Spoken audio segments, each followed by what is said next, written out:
سيئات أعمالنا من يهده الله فلا مضل له ومن يضلله فلا هادي له وأشهد أن لا إله إلا الله وحده لا شريك له وأشهد أن محمدا عبده ورسوله أما بعد فإن خير الحديث كتاب الله وخير الهدى هدى محمد صلى الله عليه وسلم وشر الأمور محدثاتها وكل محدثة بدعة وكل بدعة ضلالة وكل ضلالة في النار. أعوذ بالله من الشيطان الرجيم. بسم الله الرحمن الرحيم. يا أيها الذين آمنوا لا تلهكم أموالكم ولا أولادكم عن ذكر الله ومن يفعل ذلك فأولئك هم الخاسرون إلى آخر الآية. عن أبي هريرة رضي الله تعالى عنه قال قال رسول الله صلى الله عليه وسلم إذا مات الإنسان انقطع عنه عمله إلا من ثلاثة إلا من صدقة أو جارية أو علم انتفعوا به أو ولد صالح يدعو له رواه مسلم. যাবতীয় প্রশংসা যাবতীয় গুণগান একমাত্র আল্লাহ সুবহানাহু ওয়া তাআলার জন্য। শান্তি অবতীর্ণ হোক আল্লাহ রসুলের জন্য সাল্লাল্লাহু আলাইহি ওয়াসাল্লাম।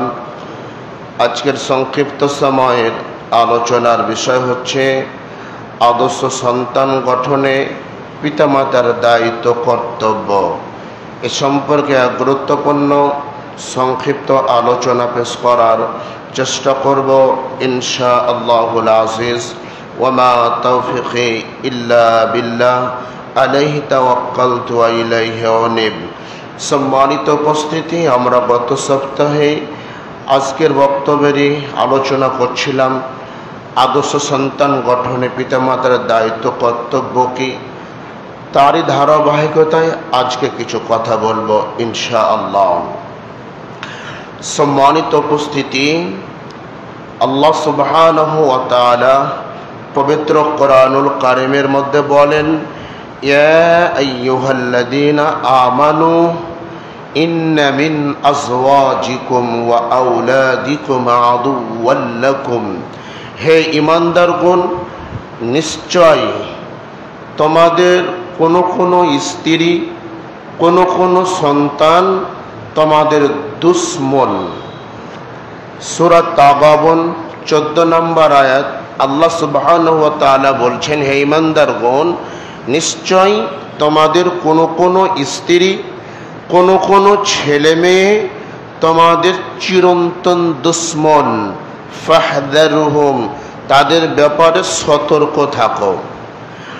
সূরা মুনাফিকের মধ্যে আল্লাহ সুবহানাহু ওয়া তাআলা বললেন, ইয়া আইয়ুহাল্লাযীনা আমানু লা তুলহিকুম আমওয়ালুকুম ওয়ালা আওলাদুকুম আন যিকরিল্লাহ।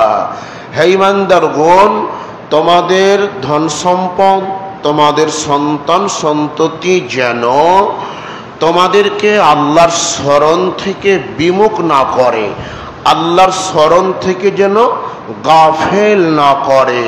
ওয়ামান ইয়াফআল যালিকা, যারা ধন সম্পদ এবং সন্তান সন্ততির জন্য আল্লাহর স্মরণ থেকে গাফেল হবে, ফাউলাইকা হুমুল খাসিরুন, তারাই হচ্ছে ক্ষতিগ্রস্ত।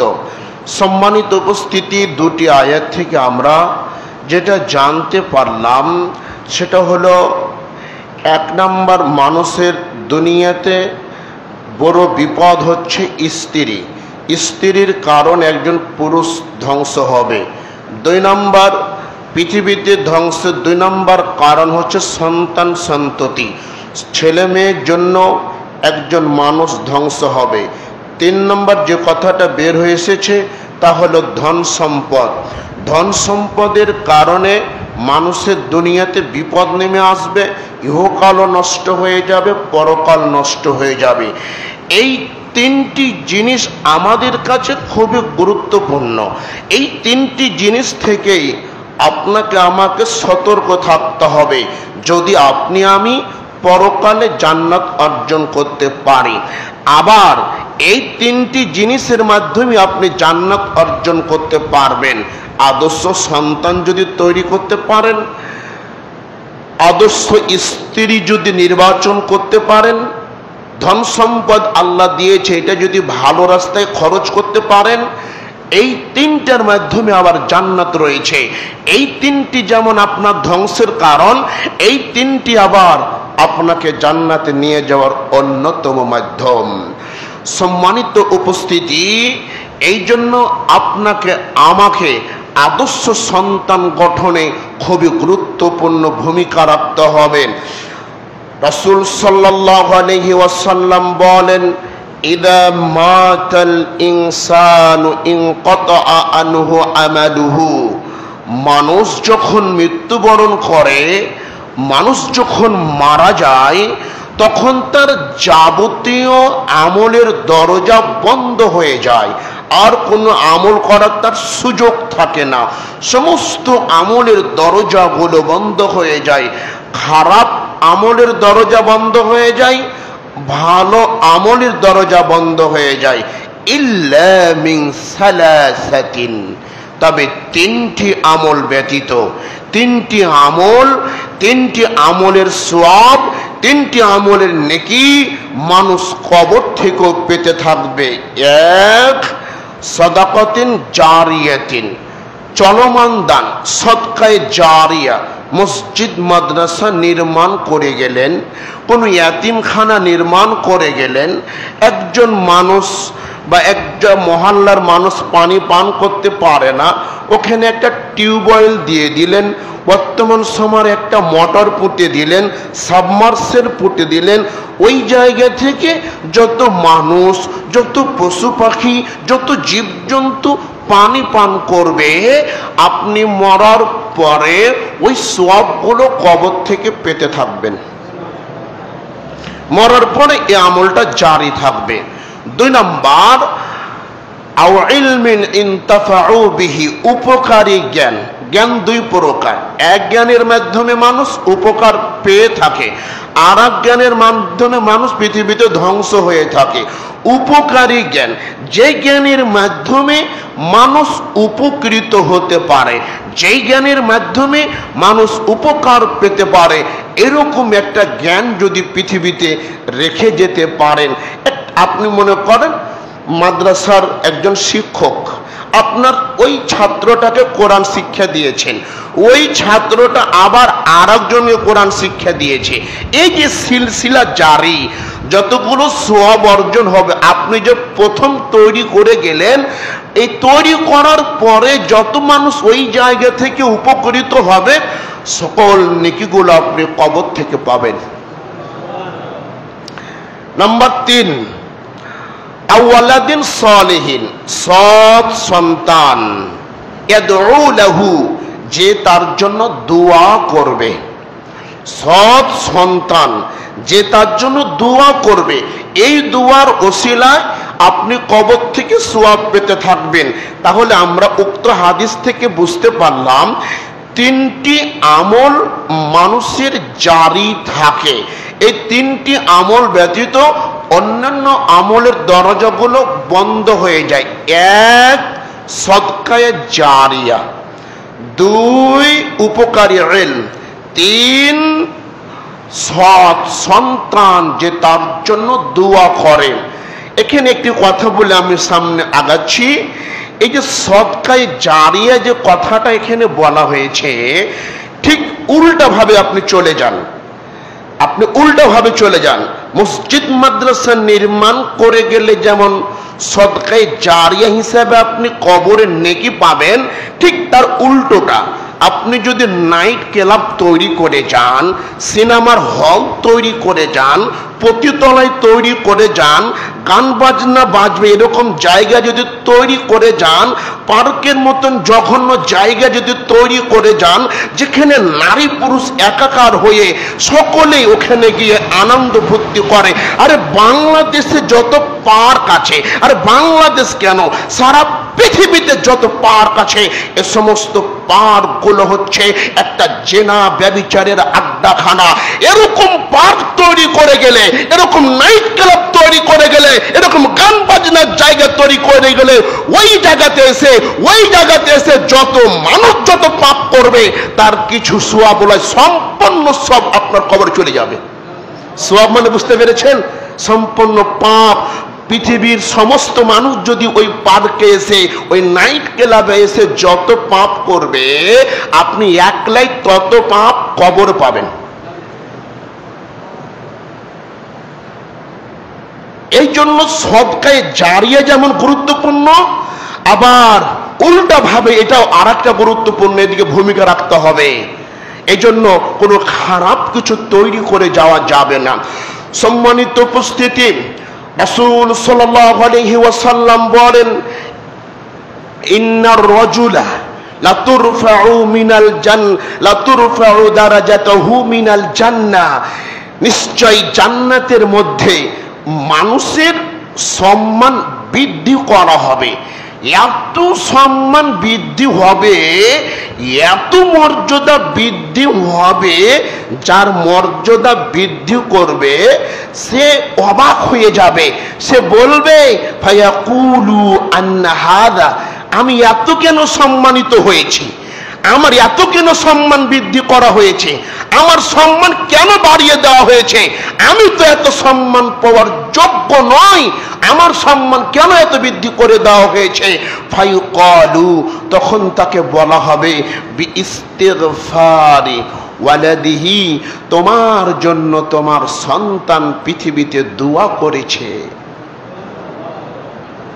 সুবহানাল্লাহ। আপনার বাবা মারা গেছে, একদিন দোয়া করেছেন, যান কবরে কাছখানে যান। আপনি ওই যে সন্তান, আপনি যে বাবার জন্য বাবার জমির ভাগ পেয়ে গেছেন, মার জমির ভাগ পেয়েছেন, আপনি কোনোদিন গেছেন, বাপের খোঁজ নেন না, দাদার কবর কোথায় আছে এটা কি মনে হয়, জ্ঞানে আছে দাদা কে ছিল, তাদের কবরগুলো কোথায়, একটু জিয়ারত করি, একটু ক্ষমা প্রার্থনা করি। তাহলে আপনিও যখন মরার 150 বছর পরে আপনার আমারও স্মরণ কেউ করবে মনে হচ্ছে? একটু ভেবে দেখেন, আমি তো নিজেই তো আমার বাবার খোঁজ রাখি না, তা আমার কি খোঁজ কেউ রাখবে? আপনি আমি যেমন আজকে নিজের বাবাকে ভুলে আছি, উল্টোটাই যেদিন আমিও মরে যাব সেদিন আমারও সন্তান আমারও খোঁজ রাখবে না। সম্মানিত উপস্থিতি, রাসূল সাল্লাল্লাহু আলাইহি ওয়াসাল্লাম বললেন, জান্নাতের মধ্যে ওই ব্যক্তির সম্মান বৃদ্ধি পাবে যেই ব্যক্তির জন্য তার সৎ সন্তান, আদর্শ সন্তান পৃথিবীতে দোয়া করবে। বাপের সম্মান যদি বৃদ্ধি করতে চান, নিজের সম্মান যদি বৃদ্ধি করতে চান, সব সময় রব্বির হামহুমা কামা রব্বায়ানি সগীরা, নামাজের পরে বলেন, সালাতের পরে বলেন, রাস্তায় বলেন, ঘুমাতে গিয়ে বলেন, যেখানে আছেন সেখানেই বলেন, রব্বির হামহুমা কামা রব্বায়ানি সগীরা। সম্মানিত উপস্থিতি, আদর্শবান সন্তান তো হচ্ছে সেই আদর্শবান সন্তানকে, আদর্শবান সন্তান হচ্ছে সেই যেই সন্তান তার বাবাকে কবর দিয়ে আসলো, যে সন্তান তার মাকে কবর দিয়ে আসলো, কবর দিয়ে আসার পরে দেখলো বাড়িতে একটি ছবি খোদাই করে থোয়া আছে, তার একটা বাবার ছবি বাড়িতে খোদাই করে রাখা আছে, সঙ্গে সঙ্গে মাটি দিয়ে এসে বাবার ছবিটাকে ভেঙে খান খান করে দিয়ে মাটির সাথে মিশিয়ে দিয়ে কবরের পাশে যে বলছে, রব্বিরহামহুমা কামা রাব্বায়ানি সাগীরা, হে আমার প্রতিপালক, তুমি আমার বাবা মাকে ঠিক ওইভাবে লালন পালন করো যেভাবে আমার বাবা মা আমাকে লালন পালন করেছেন। সম্মানিত উপস্থিতি, আপনি আদর্শ সন্তান, মায়ের বাবার ছবি থাকলে সবকে ভেঙে খান খান করে দিয়ে মায়ের জন্য বাবার জন্য খাস করে দোয়া করতে পারলেই আপনি আদর্শ সন্তানের অধিকারী হতে পারবেন। আর কুসন্তান, খারাপ সন্তানকে, খারাপ সন্তানটা হচ্ছে সেই যে ব্যক্তি বাপকে মাটি দিয়ে আসলো, মাটি দিয়ে এসে 3-4 দিন পরে 10 জন 15 জন হুজুরকে ডেকে নিয়ে এসে কোরআনটা পড়িয়ে নিল, 10,000 5,000 দোয়া ইউনুস পড়লো, 100 বার খতম দিল, কোরআন পড়লো, সব কিছু করে বাবার কবরে সোয়াব বক্সে দিল। বক্সে দিয়ে এসে ওই ছবিটা, বাবার ছবি মায়ের ছবি খোদাই করে বাড়িতে রেখে দিল। এটা কোনো সুসন্তান হতে পারে না, এটা হচ্ছে কুসন্তান। এই কুসন্তান না হলে কেন হুজুর ডাকতে হবে, কেন আলেম ওলামাকে ডাকতে হবে? নিজের বাপের জন্য, নিজের মায়ের জন্য নিজের দোয়াই যথেষ্ট। রাসূল সাল্লাল্লাহু আলাইহি ওয়াসাল্লাম বলেছেন, কোন সন্তান সন্ততি যদি তার বাবা মায়ের জন্য দোয়া করে, ওই সন্তানের চোখের পানি নাকে ডগার আসার পূর্বেই আল্লাহ সুবহানাহু ওয়া তাআলা তার বাবা মার জীবনের সমস্ত পাপগুলো ক্ষমা করে দেন। কেন হুজুর ডাকতে হবে, কেন ওলামা ডাকতে হবে? আপনি নিজেই আপনার বাবার জন্য দোয়া করেন। কেন বাপের ছবি খোদাই করে রাখতে হবে? কারণ যেই বাড়িতে জীবজন্তুর ছবি থাকে ওই বাড়িতে আল্লাহর রহমতের ফেরেশতা আসে না। ওই বাড়িতে যতদিন পর্যন্ত বাবার ছবি বাড়িতে আছে, যতদিন পর্যন্ত মায়ের ছবি বাড়িতে আছে, অতদিন পর্যন্ত রহমতের ফেরেশতা আপনার বাড়িতে প্রবেশ করবেন। আরে আপনি কে? আল্লাহ রাসূলের বাড়িতে জিবরাইল প্রবেশ করেনি এই মূর্তি ছবির জন্য। আপনি আমি কি? এ মূর্তি পূজার জন্য ওহী বন্ধ হয়েছিল।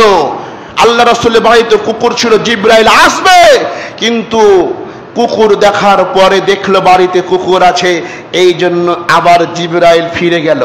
আল্লাহ রাসূল ভাবছেন কেন আসে না? আর আপনি আমি কে যে আমার বাড়িতে রহমতের ফেরেশতা আসবে বাবা মার ছবি রেখে দিয়ে? বাবা মার ছবি রেখে দিলে কোনোদিন রহমতের ফেরেশতা আসবে না। আপনার স্ত্রী একটা থালা কিনেছে, ওখানে চিংড়ি মাছের একটা ছবি দেওয়া আছে, খুব চমৎকার লাগছে, আপনিও বলছেন কত সুন্দর।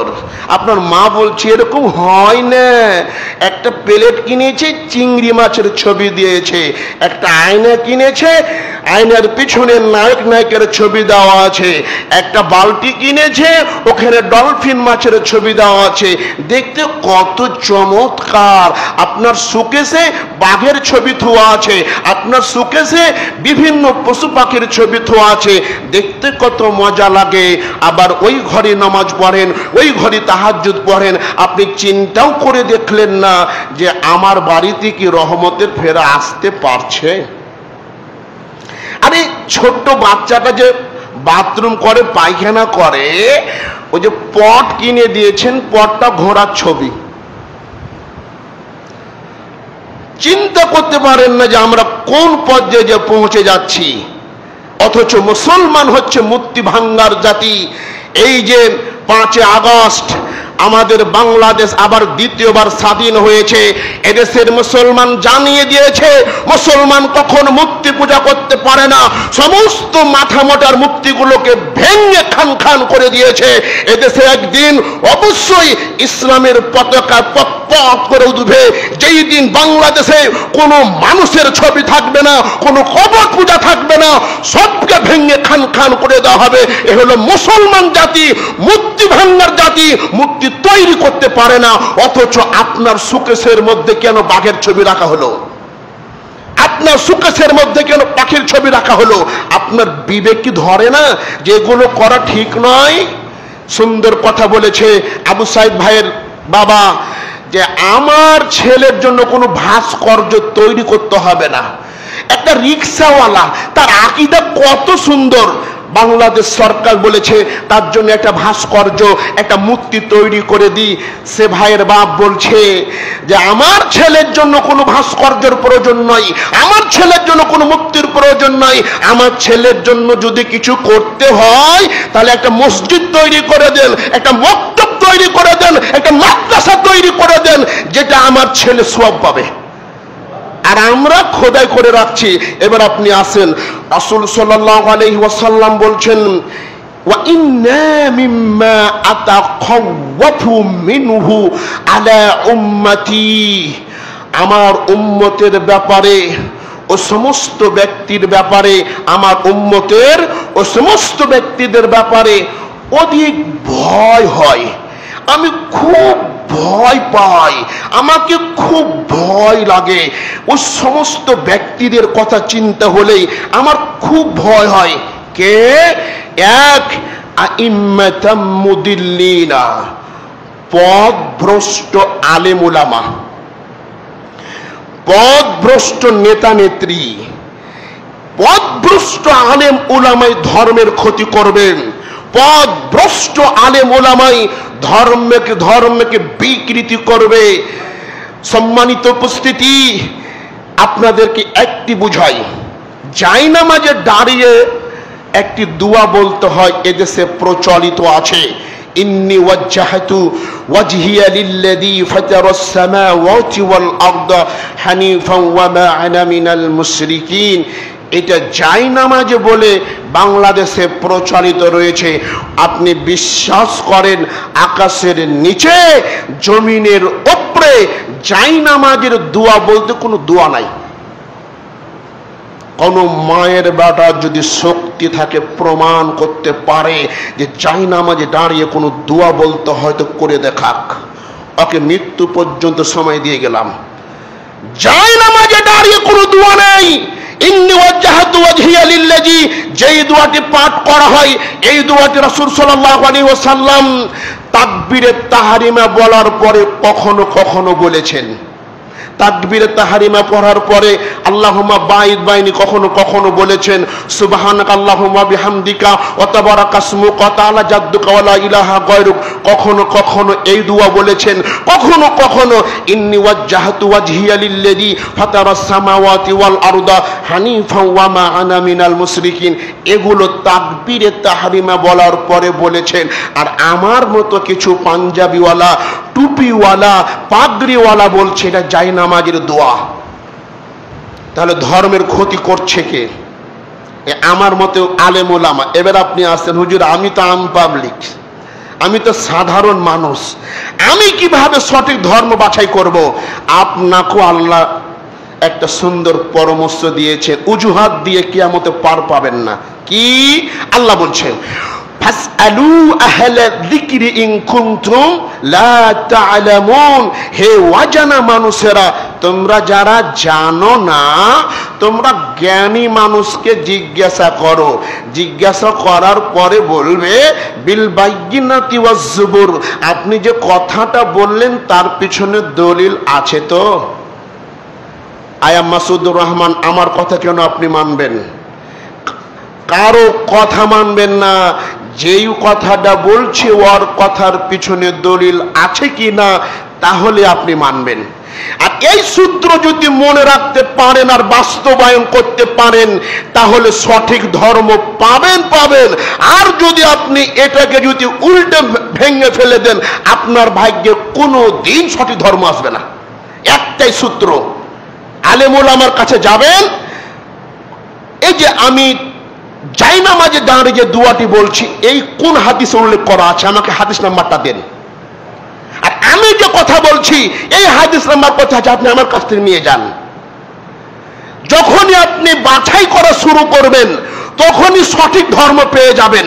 আর যদি আপনি বলেন যে আমার হুজুর কি কম জানে, চড়া গ্রামের বিশাল বড় মসজিদের হুজুর, আর এই ছোট হুজুর কি কয়, এ কি হতে পারে? ও হলো সরকারি মসজিদের ইমাম, মডেল মসজিদ ইমাম, আর ও মসজিদ নামে গনেই পড়ে না, ওর খুতবা আমরা শুনবো। যদি এরকম করেন তো আপনার ভাগ্যে কোনোদিন ধর্ম আসবে না, আপনি ওই মনে করেন পিছনে থেকে যাবেন। আরে ইবলিস শয়তানের কথাও যদি ভালো হয় মানতে হবে। আয়াতুল কুরসি ইতিহাস জানেন আপনারা? আয়াতুল কুরসি কিভাবে পাওয়া গেছে? আয়াতুল কুরসির নেকি কত? ইবলিস প্রতিদিন খাবার চুরি করতে আসে। দায়িত্বে কে আছে? আবু হুরাইরা। প্রতিদিন খাবার আনতে আসে, আমি দারিদ্র, আমি অসহায়, আমি এই করে খাবার নিয়ে যাই। এভাবে 2 দিন 3 দিন যেতে যেতে 3 দিনের দিন আল্লাহ রাসূল বলছেন যে এই অবস্থা। তাহলে আল্লাহ রাসূল বলছেন যে এবার যদি আসে তাহলে তাকে ধরে বাঁধবে। সেদিনও এসেছে, আসার পরে আবারও কাকতি মিনতি করে আমাকে ছেড়ে দেব। তখন বলছে শোনো, আমি তোমাকে একটা কথা বলে যাচ্ছি। কথাটা কি? আমি তোমাকে এমন একটা জিনিস শিখিয়ে দিয়ে যাব যে জিনিসটা আমল করলে তোমার বাড়িতে শয়তান ঢুকবে না। সুবহানাল্লাহ। এই ঘটনা সকালবেলা আল্লাহ রাসূলকে বলছেন আবু হুরায়রা। তা আবু হুরায়রা বলছে যে শোনো, তোমাকে যে কথাটা বলেছে ও হচ্ছে ইবলিস, আর যে কথাটা বলেছে কথাটা সত্য। সুবহানাল্লাহ। কি বুঝতে পারলেন? আরে যেই মাপেরই মানুষ হোক, কথা যদি সঠিক হয়ে থাকে, ও যেই মসজিদ ইমাম হোক না কেন, ওই কথা আপনি মানতে বাধ্য। আর কথা যদি সঠিক না হয়ে থাকে, আর কাবার ইমাম যদি ফতোয়া দিয়ে থাকে, তবুও মানা যাবে না। আরে কাবার ইমাম মানে ওমর রাদিয়াল্লাহু তাআলা আনহু যদি কথা বলে থাকে আর ওই কথার পিছনে দলিল না থাকে, ওই কথা গ্রহণ করা যাবে না। যেটা বলছিলাম, রাসূল সাল্লাল্লাহু আলাইহি ওয়াসাল্লাম বলছেন আমার উম্মতের ও সমস্ত ব্যক্তিদের ব্যাপারে আমার খুব ভয় হয়, খুবই ভীতু হয়ে যায়। কে? আইম্মাতাম মুদিল্লিন, পথভ্রষ্ট আলেম উলামা। একটা কথা বলি, এক শ্রেণীর আলেম দিয়ে জান্নাত উদ্বোধন হবে, আর এক শ্রেণীর আলেম দিয়ে আবার জাহান্নাম উদ্বোধন হবে। কথাটা খুবই গুরুত্বপূর্ণ, বুঝছেন? 2 নম্বরে রাসূল বলছেন ওয়াসাতা'বুদু কাবাইলু মিন উম্মাতিল আওসান, অতি শীঘ্রই আমার উম্মত মূর্তি পূজা করবে। আমার খুব ভয় হয়, অতি শীঘ্রই আমার উম্মত মূর্তি পূজা করবে। প্রায় বাড়িতে রঙিন টিভি আছে না? প্রতিদিন জি বাংলা, জি সিনেমাতে হিন্দুদের পূজা হচ্ছে না? মাথা যে টুপি আপনার, আপনি যে দেখছেন, আপনার মাও দেখছে, আপনার বোনও দেখছে, আপনার ছেলেও দেখছে, প্রতিদিন পূজা হয়েছে, প্রতিদিন হিন্দুরা পূজা করছে আপনার বাড়িতে। প্রত্যেক দিন রঙিন টিভি চালু দিচ্ছে, সবাই দেখছে, খাইছে আর দেখছে, কত মজা লাগছে। হ্যাঁ, আর আল্লাহ রাসূল সাল্লাল্লাহু আলাইহি ওয়াসাল্লাম বলছেন অতি শীঘ্রই আমার উম্মত মূর্তি পূজা করবে, এটা আমার ভয় হয়। তারপর রাসূল বলছেন ওয়াসাতালহাকু কাবাইলু মিন উম্মতি বিল মুশরিকিন, অতি শীঘ্রই আমার উম্মত হিন্দুদের সাথে মিশে যাবে। আমার খুব ভয় হয়, অতি শীঘ্রই আমার উম্মত বেজাতিদের সাথে মিশে যাবে, এটা খুব ভয় হয়। আপনার ছেলেটা মেসির মতো করে চুল কেটেছে, কেন? মজা পাচ্ছে। এই যে আমার উম্মত বেজাতিদের সাথে মিশবে, কেন? বেজাতি যা করবে তাই করবে, ইহুদি খ্রিস্টান যা করবে তাই করবে। ও নেইমারের মতো করে চুল কাটলো কেন? ওই যে নেইমার, ওই যে মুসলমান ঘরে জন্ম নিয়ে তার অনুসরণ করছে। আমার মেয়েটা পাখি জামার জন্য ফাঁসি দিচ্ছে কেন? আমার মেয়েটা রং ঢং করে চলতে চাচ্ছে কেন? বেধর্মীরা যেভাবে চলছে সেভাবে চলতে চাই বলে। বেধর্মীরা পহিলা বৈশাখ পালন করতে পারে, মুসলমান কেন পয়লা বৈশাখ পালন করবে? এ তো হিন্দুদের কীর্তি কালচার, এ তো হিন্দুদের কীর্তি কালচার। পয়লা বৈশাখ পালন তো হিন্দুরা করতে পারে, তাদের ধর্ম নেই, জাত নেই, তারা করতে পারে। আপনি কেন মুসলিম ঘরে জন্মগ্রহণ করে পয়লা বৈশাখ পালন করতে গেলেন? পয়লা বৈশাখের ইলিশ মাছ খেতে গেলেন? কেন আপনি লিখতে গেলেন হ্যাপি নিউ ইয়ার? শোনো যুবক, যতদিন পর্যন্ত তুমি এই জিনিসটা কেটে আল্লাহর কাছে তওবা করে ফিরে আসতে না পেরেছো, ততদিন পর্যন্ত তুমি শিরকের পাপের মধ্যে থেকে যাবে। আর তুমি যদি তওবা না করে যদি মৃত্যুবরণ করে যাও, তাহলে তোমার জন্য জাহান্নাম অবধারিত হয়ে যাবে। পৃথিবীর কেউ তোমাকে জান্নাতে পাঠাতে পারবে না। আবারও বলছি, কোন মানুষ যদি হ্যাপি নিউ ইয়ার লেখে মৃত্যুবরণ করেছে, তওবা করার সুযোগ হয়নি। আর সন্তান সন্ততি বাবা মা তার জন্য কোটি কোটি লয়, সারা পৃথিবীর সব সম্পদ ওর নামে দান করেছে, তবুও ওই ব্যক্তি জান্নাত যাবে না, ওকে জাহান্নামে যেতে হবে। কেন? রাসূল সাল্লাল্লাহু আলাইহি সাল্লাম বলছেন, মান মাতা ইশরিক বিল্লাহি শাইয়ান দাখালান নার। যে ব্যক্তি আল্লাহর সাথে কোনো কিছু শরীক করে মরবে, সে জাহান্নামে যাবে। ওয়া মান মাতা লা ইশরিক বিল্লাহি শাইয়ান দাখালাল জান্নাহ। যে ব্যক্তি আল্লাহর সাথে শরীক না করে মৃত্যুবরণ করবে, সে জান্নাতে যাবে, তার আমল যাই হোক না কেন। সম্মানিত উপস্থিতি, তাহলে যেটা বলছিলাম, আদর্শ সন্তানকে বাবা মার কবরের পাশে গিয়ে দোয়া করে, যে কুসন্তানকে বাবা মার মূর্তি যে ব্যক্তি বাড়িতে রাখে সেই।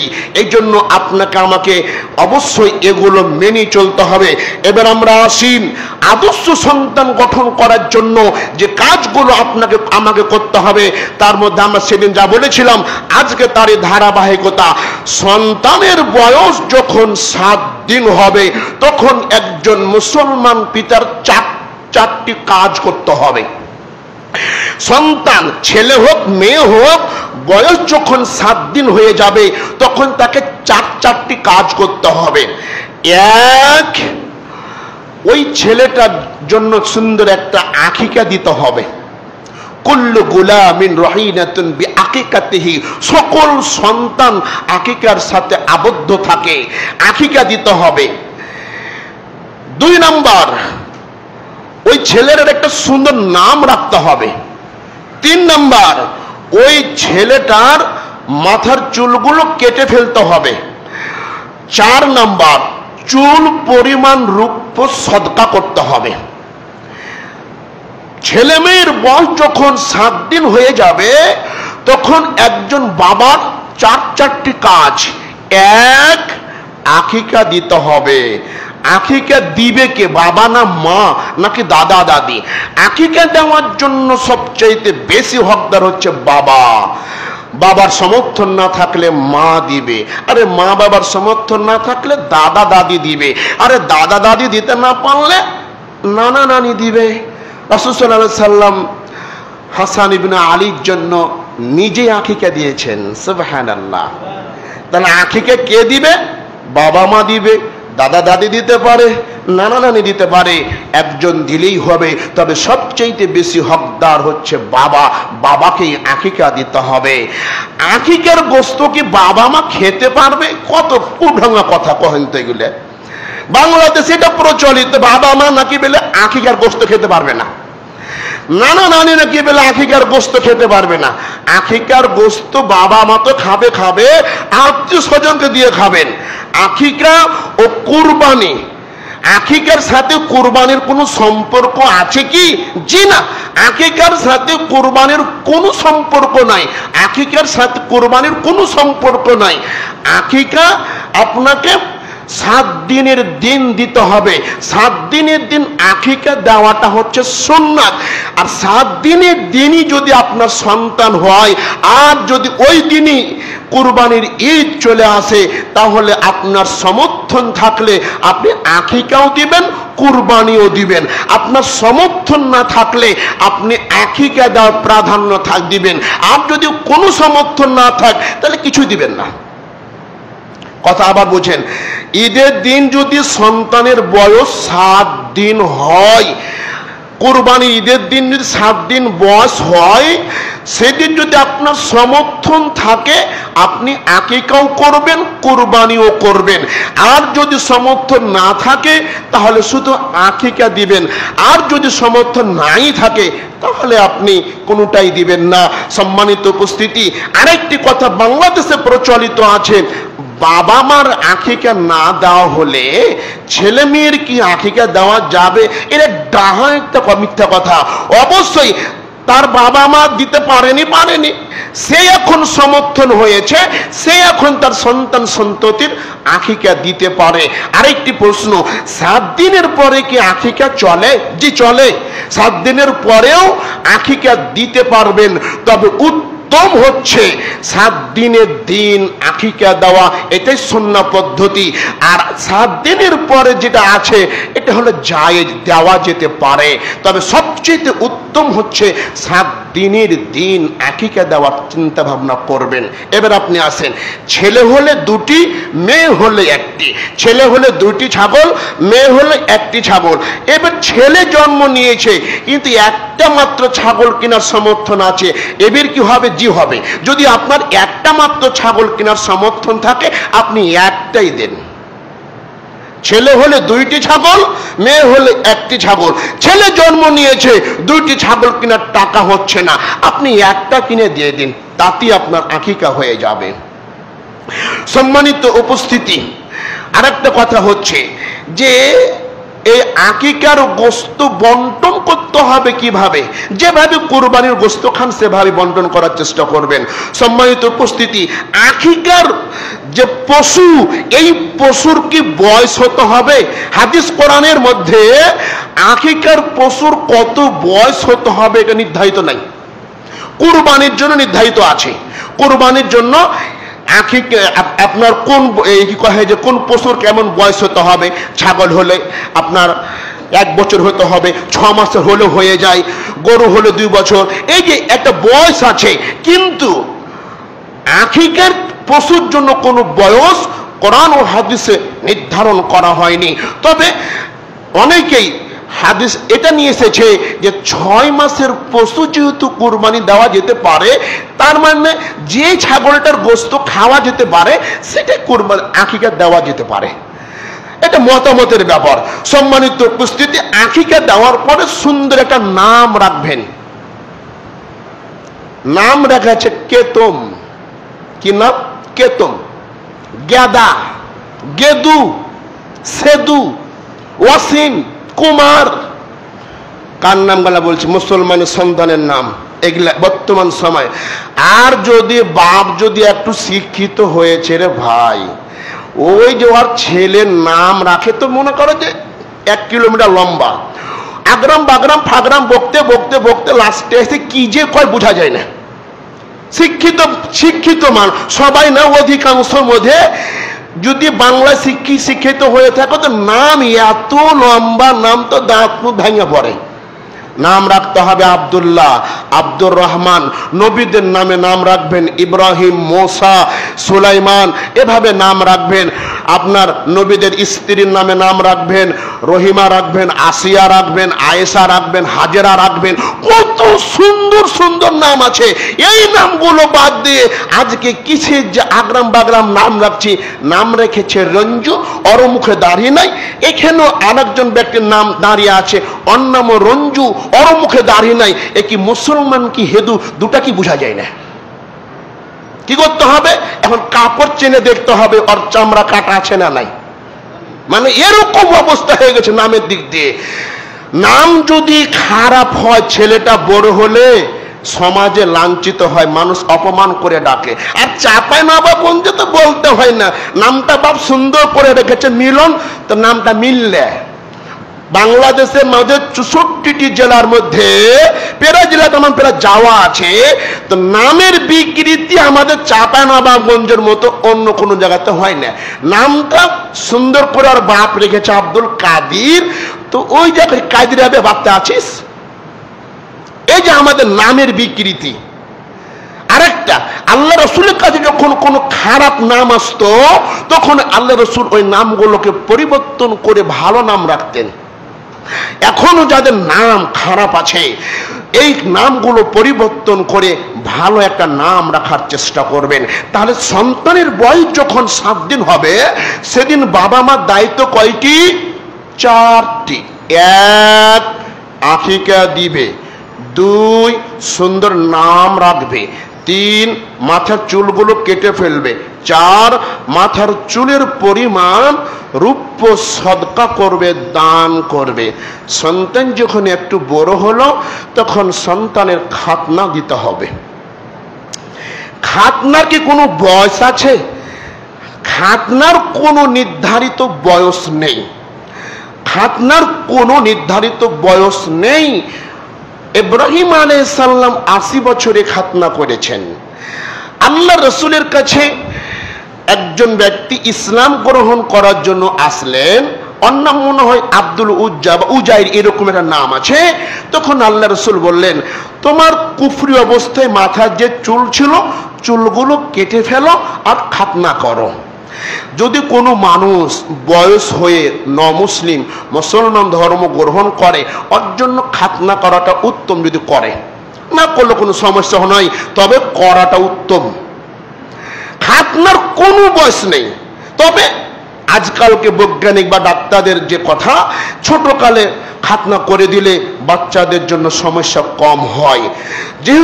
সেহেতু আমরা ছোটকালেই বাচ্চাদেরকে খাতনা করার চেষ্টা করব। এবং যারা নমুসলিম হবে তাদের জন্য হচ্ছে তাদের খাতনা করে নেওয়াটাও উত্তম। সম্মানিত উপস্থিতি, এবার আমরা আসি।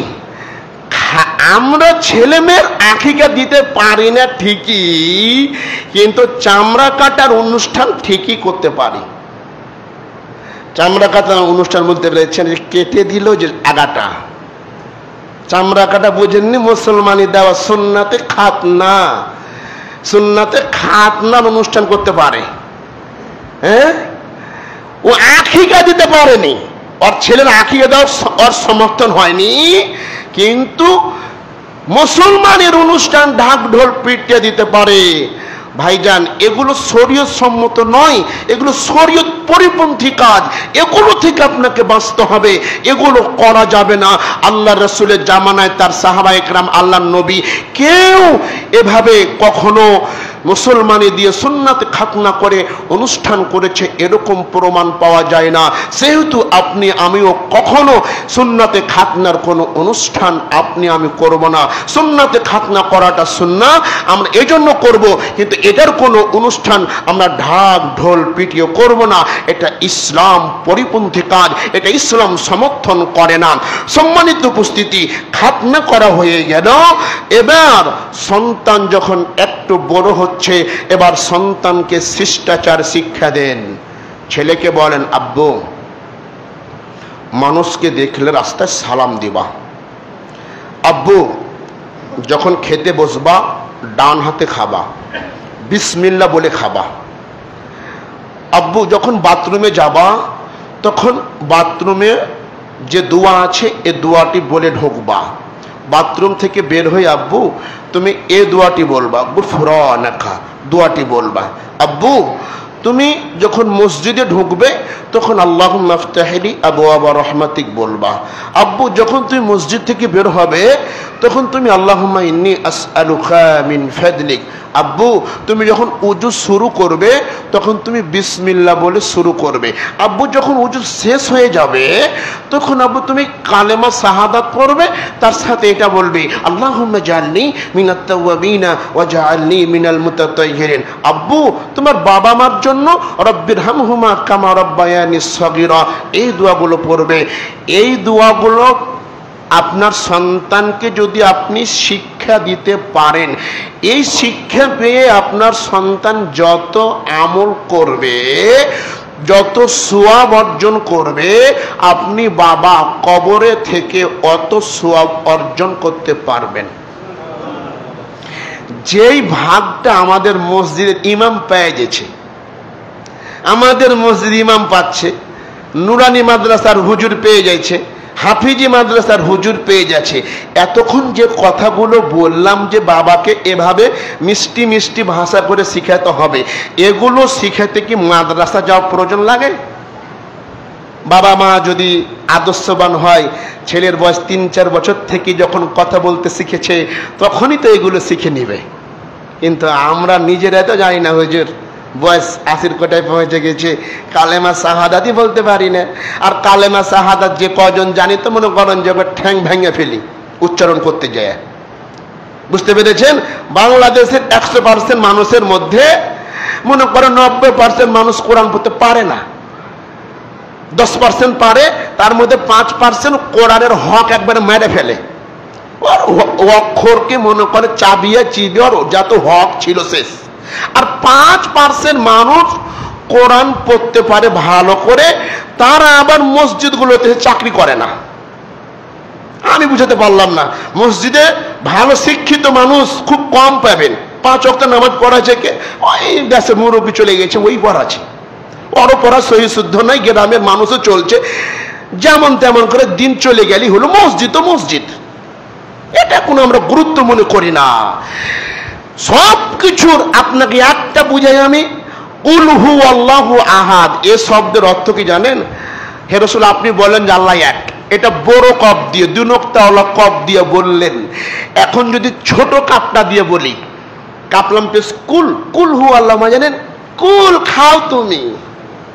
তাহলে আপনি যে তাজবিদ ছাড়াই কোরআন পড়ছেন, দোয়া কালাম পড়ছেন, তো ওইগুলোর হক কোথায় যা পৌঁছেছে? তো সম্মানিত উপস্থিতি, সন্তানকে শিষ্টাচার শিক্ষা দিতে হবে। বাবা মা নিজের সন্তানকে শিষ্টাচার শিক্ষা দিবে যে বাবা এভাবে এই করতে হবে। তারপরে একটা কথা বলে শেষ করছি, ছেলেকে মসজিদের রাস্তা চিনাতে হবে। আদর্শবান সন্তান তৈরি করতে হলে ছেলেকে মসজিদের রাস্তা চিনাতে হবে।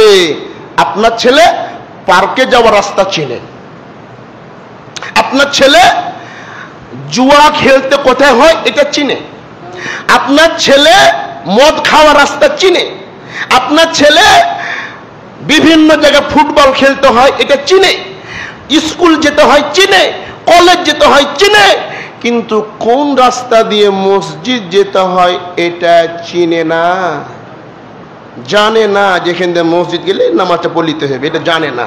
কেন? ওর বাপ ওকে কোনোদিন এভাবে মসজিদে নিয়ে আসেনি। পার্কে ঠিকই গেছে, ওর মা গেছে, ওর বাপ গেছে, ওর 14 গোষ্ঠী হাত ধরে বিকেল বাবা গেছে পার্কে, যে হাত ধরে হেঁটে বেরিয়েছে। কেন? ছোট্ট বাচ্চাটা ওখানে শিক্ষা পেয়েছে যেভাবে পার্কে আসতে হয়, কিন্তু মসজিদ যে আসতে হয় এটা তার নয়।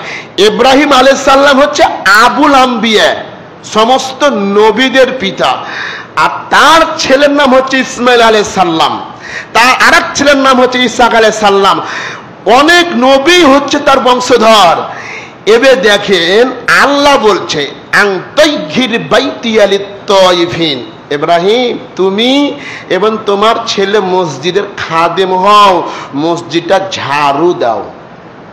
সুবহানাল্লাহ। কেটা গো? আবুল আম্বিয়া, যত নবীর, সমস্ত নবীর পিতা যাকে বলা হয় তিনাকে বলছে আল্লাহ আনতাইহির বাইতিয়া, মসজিদটা ঝাড়ু দাও, মসজিদটা পরিষ্কার করো। আর আমরা মসজিদে আছে, ইমাম সাহেব উজুখানাটা ঝাড় দেননি কেন? ইমাম সাহেব পায়খানা পরিষ্কার করেননি কেন? হুজুর সাহেব এখানে গু পড়ে আছে কেন? তো আপনি কি করছেন? ইমাম সাহেবেরই জান্নাত প্রয়োজন, আপনার প্রয়োজন না। 5-10 টাকা মালিক হয়েছেন আর মনে করছেন যে খুব কিছু হয়ে গেছে। আরে নবী ইব্রাহিমকে আল্লাহ বলছে যে মসজিদ পরিষ্কার করো, তুমি কে যে তুমি এসে ইমামকে ঝাড়ি মারছ? ইমাম এক ওয়াক্ত থাকতে না পারলে 4 স্টলে বসে তার জন্য কত দূর নামাজি চলে না, ও খালি ফাঁকি দেয়। তুমি কেন আছো? তুমি আজান দিতে পারো না? খালি ইমাম মুয়াজ্জিনের দোষ, খালি 4 স্টলে বসে ইমামের দোষ আর মুয়াজ্জিনের দোষ, খালি এগুলি আলোচনা। কিন্তু মসজিদে এসে দেখতে হবে মসজিদের ফ্যান আছে না নাই, তাহলে ফ্যানটা লাগিয়ে দিই। এই একটা আপনার তালা নষ্ট হয়ে আছে, লাগিয়ে দিই। এ হলো মসজিদের সাথে সম্পর্ক। ইমাম সাহেব অত ভুল ধরিয়ে না, আল্লাহ আপনার ভুল ধরবে। পারলে মসজিদে এসে মসজিদ ঝাড়ু দেওয়ার চেষ্টা করিয়েন, পারলে মসজিদে উজুখানাটা পরিষ্কার করার চেষ্টা করিয়েন, পারলে মসজিদের বাথরুম পরিষ্কার করার চেষ্টা করিয়েন। এগুলো যদি আল্লাহর দরবারে কবুল হয়ে যায়, জান্নাত আপনার জন্য রয়েছে। ইব্রাহিম আলাইহিস সালামকে আল্লাহ বলছে মসজিদ পরিষ্কার করো। আমি কেন ঝাড়ু দিতে পারবো না? আর কেমন করিবা ঝাড়ু দিবে যে দাদু? আজকালকের মসজিদের সভাপতি কেউ জীবনে এক ওয়াক্ত নামাজ পড়ে না। ও কেন মসজিদ সভাপতি? ওর কিছু টাকা আছে, ওর কিছু ব্যাকগ্রাউন্ড আছে। ও কেন সেক্রেটারি? ও মেলা টাকা পয়সার মালিক, অমুক দলের একজন নেতা। ও জীবনেও পশ্চিম চেনে না। ও যদি মসজিদের সভাপতি হয় তাহলে ওই মসজিদ ইমাম মুয়াজ্জিন শান্তিতে থাকবে কি করে? ইমাম মুয়াজ্জিন ও মসজিদে টিকতে পারবে? 4 দিন পরে কয়ে জানো কি, মাসুদ হুজুর খুব চিল্লে কথা বলে আর সুদের কথা বলছে, ওকে রাখি না, ফালতু দাও। 4-5 জন ওর দিকে কিন্তু হয়ে গেছে, মানে ওরা কিন্তু ওর দলের লোক। বলছে ঠিকই কথা যে ভাই, এত কথা শক্ত করে বললে কি হয়? বাদ দাও। মানে 2-3 মাস পরে আমার চাকরি বাদ হয়ে গেল, আর একজন আসলো। আপনাকে পেয়ে খুব খুশি আমরা, আপনি খুব ভালো, শুনেছি ভালো ওয়াজ করতে পারেন। ওই যখন বলছে যে পর্দা করা যাবে না, ওই মসজিদের ক্যাশিয়ারের স্ত্রী পর্দা করে না। বলছে দেখো, এক হুজুরকে নিয়ে আসলাম আর ও আমার বাড়িতে খায় আর আমাকে বলছে যে পর্দা করা যাবে না। পালা ওর পিছনে 10টা লোক ওকে হাঁকিয়ে দিল। আশ্চর্য! আল্লাহর কাছে দোয়া করি সৌদি আরবের মসজিদগুলো যেভাবে চলছে, প্রত্যেকটা মসজিদ সরকারের দায়িত্বে, প্রত্যেকটা ইমাম মুয়াজ্জিনের বেতন সরকারি দেয়। ও দেশের ইমাম মুয়াজ্জিনের যে মূল্যায়ন করা হয়েছে, ওই মসজিদের মতো মূল্যায়ন বাংলাদেশে যদি কোনোদিন হয়, এদেশের ইমামরা হক কথা বলতে আর ভয় পাবে না।